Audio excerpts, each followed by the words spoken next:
السلام علیکم ناظرین، میں محمد احمد رضا اور آپ دیکھ رہے ہیں سچی حکایت۔ ناظرین، حضور صلی اللہ تعالیٰ علیہ وسلم کے زمانے میں بہت سے غزوہ اور بہت سی جنگیں ہوئی، لیکن ایک ایسا جنگ جس جنگ نے رومی سلطنت کی بنیاد ہلا دی اور اس وقت کے کافروں کو سوچنے پر مجبور کر دیا۔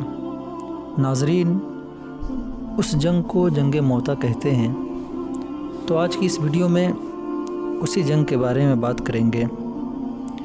ناظرین کرام، ایک دفعہ حضور صلی اللہ تعالیٰ علیہ وسلم نے ایک خط حضرت حارث بن عمیر رضی اللہ تعالیٰ عنہ کے ساتھ بصرہ کے بادشاہ کے پاس بھیجا۔ حضرت حارث بن عمیر رضی اللہ تعالیٰ عنہ وہ خط لے کر روانہ ہو گئے، اور کئی دن کے سفر کے بعد جب آپ موتا پہنچے تو شرجیل غسانی جو قیصر کے حکام میں سے تھا، اس نے حضرت حارث بن عمیر رضی اللہ تعالیٰ عنہ کو شہید کر دیا۔ جب یہ بات حضور صلی اللہ تعالیٰ علیہ وسلم کو معلوم ہوئی تو بہت گرہ ہوئی، اور آپ صلی اللہ تعالیٰ علیہ وسلم نے 3000 کا ایک لشکر تیار فرمایا اور حضرت زید بن حارث رضی اللہ تعالیٰ عنہ کو ان لشکروں کا سپہ سالار مقرر فرمایا، اور یہ حکم فرمایا کہ اگر یہ شہید ہو جائے تو جعفر بن ابی طالب رضی اللہ تعالیٰ عنہ کو امیر بنایا جائے، اگر وہ بھی شہید ہو جائے تو عبداللہ بن رواحہ رضی اللہ تعالیٰ عنہ کو امیر بنایا جائے، اور اگر وہ بھی شہید ہو جائے تو پھر مسلمان جس کو دل چاہے اپنا امیر بنا لے۔ اس کے بعد حضور صلی اللہ تعالیٰ علیہ وسلم نے ایک سفید جھنڈا بنا کر حضرت زید بن حارث رضی اللہ تعالیٰ عنہ کے حوالے فرمایا، اور آپ ان لوگوں کو رخصت فرمانے کے لیے تشریف لے گئے اور سب کے لیے دعا کی۔ اس کے بعد یہ حضرات روانہ ہو گئے، لیکن جب شرجیل کو ان کی روانگی کا علم ہوا تو وہ 1,00,000 کے فوج کے ساتھ مقابلے کے لیے تیار ہوا۔ جب یہ حضرات کچھ آگے گئے تو معلوم ہوا کہ 1,00,000 فوج کے ساتھ مقابلے کے لیے آ رہا ہے۔ ان حضرات کو اس خبر سے تردد ہوئی کہ اتنی بڑی فوج کا مقابلہ کیا جائے یا حضور صلی اللہ تعالیٰ علیہ وسلم کو اس کی اطلاع دی جائے۔ جب یہ بات حضرت عبداللہ بن رواحہ رضی اللہ تعالیٰ عنہ نے سنا تو آپ نے للکار کر فرمایا، اے لوگو، تم کس بات سے گھبرا رہے ہو؟ تم کس چیز کے ارادے سے نکلے ہو؟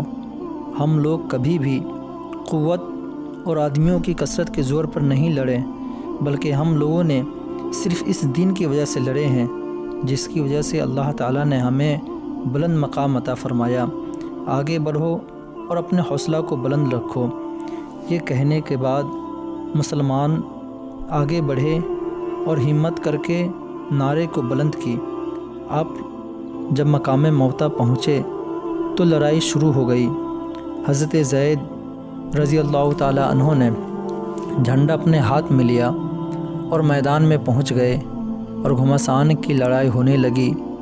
کچھ دیر کے بعد حضرت زید رضی اللہ تعالیٰ عنہ شہید ہو گئے، تو حضرت جعفر رضی اللہ تعالیٰ عنہ نے جھنڈا اپنے ہاتھ میں لیا اور کافروں کے مجمع میں گھس گئے، اور گھمسان کی پھر لڑائی ہونے لگی۔ حضرت جعفر رضی اللہ تعالیٰ عنہ نے جھنڈا اپنے داہنے ہاتھ میں لیا تو کافروں نے آپ کے دائیں ہاتھ کو کاٹ دیا، تو آپ نے فوراً جھنڈا بائیں ہاتھ میں رکھ لیا، تو کافروں نے آپ کے بائیں ہاتھ کو بھی کاٹ دیا کہ جھنڈا گر جائے، تو آپ نے جھنڈے کو اپنے دانت سے پکڑ کر اپنے دونوں بازو سے جانت لیا، لیکن ایک کافر نے پیچھے سے آپ کے پیٹھ پر وار کیا اور آپ شہید ہو گئے۔ حضرت عبداللہ بن عمر کہتے ہیں کہ جب ہم لوگوں نے حضرت جعفر رضی اللہ تعالیٰ عنہ کے لاش کو اٹھایا تو ان کے بدن کے اگلے حصے میں 90 زخم لگے ہوئے تھے۔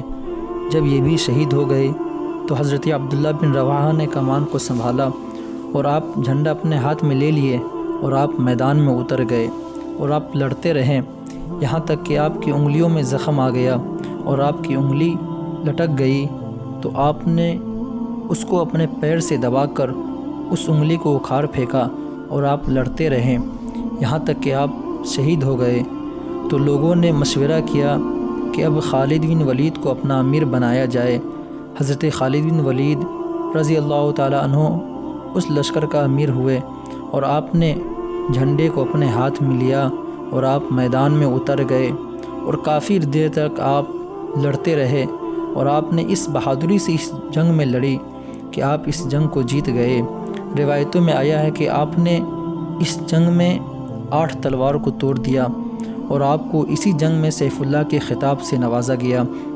ناظرین کرام، یہی وہ جنگ ہے جس جنگ میں صرف اور صرف 3000 مسلمان 1 لاکھ کافر کے مقابلے میں جنگ کیا اور مسلمان اس جنگ میں جیت گئے، اور اس جنگ میں صرف اور صرف 13 مسلمان شہید ہوئے تھے۔